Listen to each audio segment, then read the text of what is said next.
লালমনিরহাটের পাটগ্রাম সীমান্ত দিয়ে দেশে প্রবেশের সময় পররাষ্ট্র মন্ত্রণালয়ের সাবেক মহাপরিচালক সাব্বির বিন শামসকে আটক করা হয়েছে।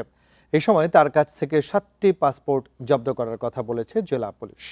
শনিবার দুপুরে উপজেলার সীমান্তবর্তী দহগ্রাম এলাকা থেকে তাকে আটক করা হয়। পাটগ্রাম থানার ওসি নাজমুল হক জানান, শামসের বিরুদ্ধে দুদকে মামলা রয়েছে। তিনি ভারত থেকে অবৈধ পথে সীমান্ত পেরিয়ে বাংলাদেশে প্রবেশ করেছিলেন। পুলিশ দহগ্রাম এলাকা থেকে তাকে আটক করে। জিজ্ঞাসাবাদ শেষে তাকে আদালতে সোপর্দ করা হবে বলে জানায় পুলিশ। আটক সাব্বির বিন শামস আওয়ামী লীগ সরকারের আমলে 3 বছরের চুক্তিতে পররাষ্ট্র মন্ত্রণালয়ের ডিজি এবং যুক্তরাজ্যে বাংলাদেশ হাই কমিশনে মিনিস্টার পদে চুক্তিভিত্তিক দায়িত্ব পালন করেন। দহগ্রাম পুলিশ তদন্ত কেন্দ্র এলাকা থেকে, দহগ্রাম আঙ্গুরপোতা যে আছে ওই এলাকা থেকে তাকে সন্দেহজনকভাবে আটক করা হয়। পরবর্তীতে তার কাছ থেকে বিভিন্ন পাসপোর্ট উদ্ধার হয়, 7টা পাসপোর্ট উদ্ধার হয়।